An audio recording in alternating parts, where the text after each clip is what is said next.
የአሳዛኝ የእሳት አደጋ ከ50 በላይ የአርሶ አደሮች መኖሪያ ቤት አውድሟል።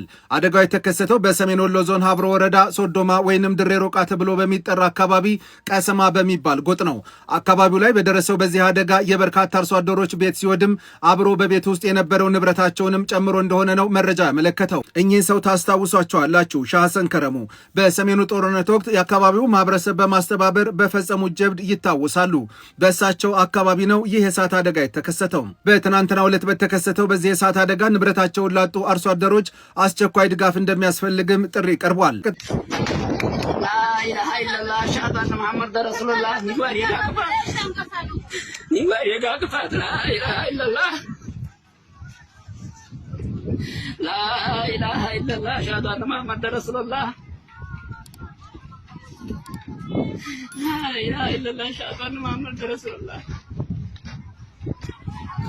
ረቃን ካውጡላቸው እናቴ ሊዋብ ነገር የሚበሉበት ረቃን ካውጡላቸው።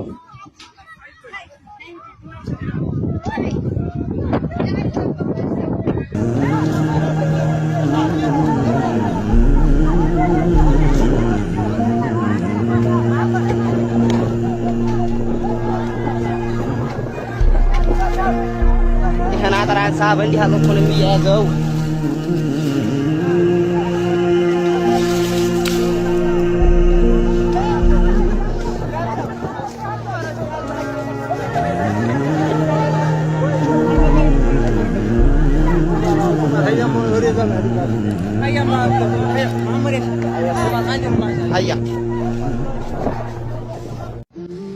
ሐቂቃ በእኛ አካባቢ ያላችሁ ልጆች የሚቀለድበት ቪዲዮ አይደለም። ሼር ኮፒ ሊንክ አድርጉ።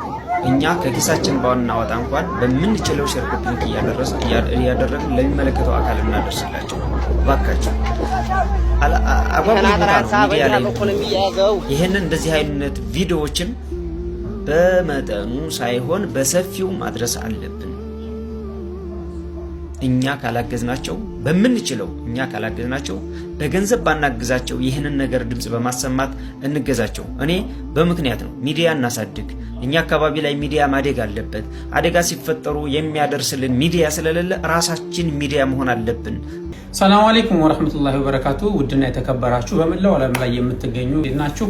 ያው እንደሚታወቀው በሰሜን ወሎ ዞን ሀብሮ ወረዳ በቁጥር 23 ሰዶማ ወይም ድሬ ሮቃ የሚባለው አካባቢ ላይ ወይም ቀስማ ወይም ቀጂማ ነው ብዙ ጊዜ የሚባለው እዛ አካባቢ ላይ የተከሰተውን የእሳት ቃጠሎ ቤቶች ቃጠሎ ሰምተናል። በአካባቢው ወደ 54 የሚሆኑ ቤቶች ተቃጥለዋል። 54 ማለት 54 አባዋራዎች ተፈናቅለዋል ማለት ነው። እያንዳንዱ ቤት ላይ ሶስት ሰዎች ብለን ብንል ወደ 100 ምናምን ሰው ማለት ነው የተፈናቀለውና እነዚህ ሰዎች ምግብ ቤታ ልብሳቸው እቃቸው ምናቸው ምንም ያወጡት ነገር የለምና ባዶቸውን ጀስት በቃ ባዶ ሜዳ ላይ ናቸው ያሉትና መረጃውን በማህበራዊ ሚዲያ ላይ ሲዘዋወሩላችሁ ተመልክተናል። እንደምትመለከቱት ቪዲዮ ላይ ፎቶ ላይ መመልከት ትችላላችሁ። ስለዚህ አሁን በወረዳው ታዋቂ የሆኑ ወይም በአካባቢ ታዋቂ የሆኑ ወገኖቻችን አካውንት ነገ ኢንሻአላህ ምን ከፍታለን። ከዚህም በተጨማሪ በአይነት ቆርቆሮ፣ ቢስማር፣ እንጨት፣ ሲሚንቶ ምናምን ማገዝ የምትፈልጉ ወገኖቻችን ኮምቦልቻ ላይ ኮሚቴ እናቋቁማለን። ደሴ ላይ ኮሚቴ እናቋቁማለን። መርሳ ላይ፣ ወልዲያ፣ ሐራና የተለያዩ አካባቢዎች ላይ ኮሚቴ እናዋቅራለን። በተጨማሪ በሳውዲ አረቢያ ላይ ኮሚቴን የምናዋቅር ስለሆነ ሁላችሁም በምትችሉት መጠን እነዚህ ወገኖቻችን ሀገራችን አናስደፍረን ብለው ብዙ መስዋዕትነት የከፈሉ የነበሩ ወገኖቻችን ናቸው። ቤት ንብረታቸው ያኔ ወድሟል።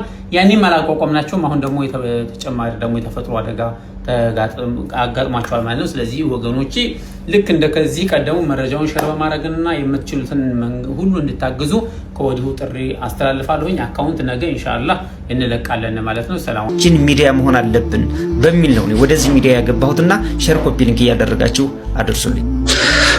ሰላም አለይኩም ወራህመቱላሂ ወበረካቱ።